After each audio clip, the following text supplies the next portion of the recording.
today on Tech, I'm going over some of the best equipment for beginning content creators who are on a serious budget.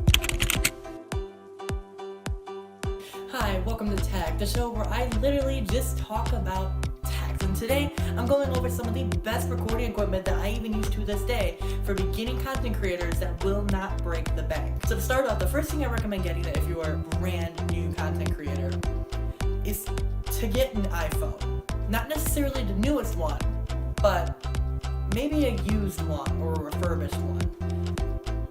And here's why.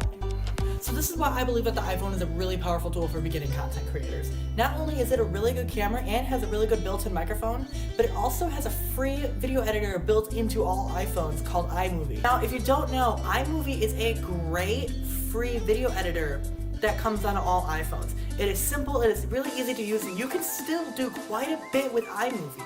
Some of the earlier videos on my channel were even edited with iMovie. Now, of course, if iMovie isn't cutting it for you, you can always get other apps in the App Store.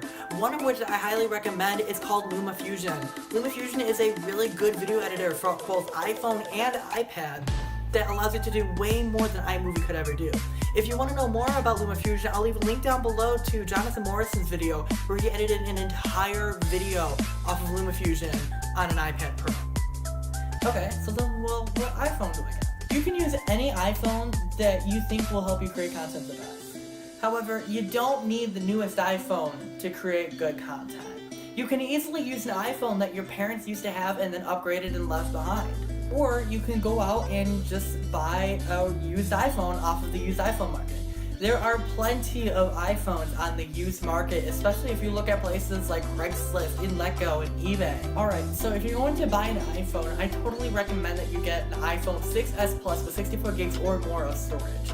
If you go under the 64 gigs, you start to run into file issues when you're downloading a whole bunch of files and editing a movie. Not only did I choose the 6s Plus because it has a bigger screen, which is really nice to use, especially when you're using iMovie and scrolling and zooming and all kinds of stuff with your timeline, but because it is the last year that Apple actually made an iPhone with a headphone jack. The headphone jack can be pretty useful if you're hooking something up like an external microphone or a lav mic. It's also pretty useful if you decide to use a wired pair of headphones that you want to edit your videos off of. Now that is to say that you can't use newer iPhones. You can totally use newer iPhones like the 7, 8, 10, 10R, and 10S. However, you just gotta know that if you are going to expand your audio and use an external microphone, that you're gonna need to use an adapter. And if you need to charge your phone while you're using the microphone, you're gonna run into a bit of a problem.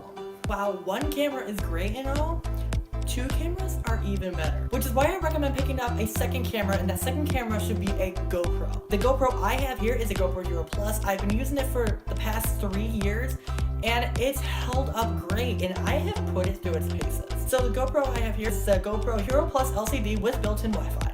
And what the built-in Wi-Fi allows you to do is it allows you to sync your GoPro to your phone and not only wirelessly put your GoPro clips onto your phone, but control when the GoPro starts and stops recording, change the settings on the GoPro, and get a live preview of the GoPro, which is especially nice for those times when your GoPro is located in a spot where you can't see the LCD. So the GoPro Hero Plus records at 1080p 60 FPS, which not only allows you to get a good picture, but it also allows you to get really good, smooth footage. While it does have a fisheye, which can be a bit of an inconvenience at times, and the microphone is a bit muffled, but this is a really good camera for starting content creators, and it's definitely one I would recommend. Now, if you want to future-proof yourself, I totally recommend picking up a either used or refurbished Hero 4 Black. The Hero 4 Black should have the same stuff as the Hero Plus, except that it records at a higher resolution. I think it records around 4K. However, the Hero 4 also has Karma support. If you don't know what GoPro Karma is GoPro's image stabilization system for all of their GoPros 4, 5, 6, 7, and up. Not only does Karma come with a hand grip, but you can also attach it to a drone. So if you want to get drone shots later on, I would totally recommend getting a Hero 4. Now, another great tool for content creators are GoPro attachments. You might not think so, but these attachments allow you to mount your GoPro literally anywhere. And with a few more attachments, you can even mount your phone anywhere as well. Of course, I will have links to all of my favorite GoPro attachments down in the description below. With all that said, I hope you have found this video helpful. If you did, be sure to give a like on that video. Everything I talked about in this video and more will be linked down below in the description. And with all that out of the way, I'll catch you in the next video. See ya!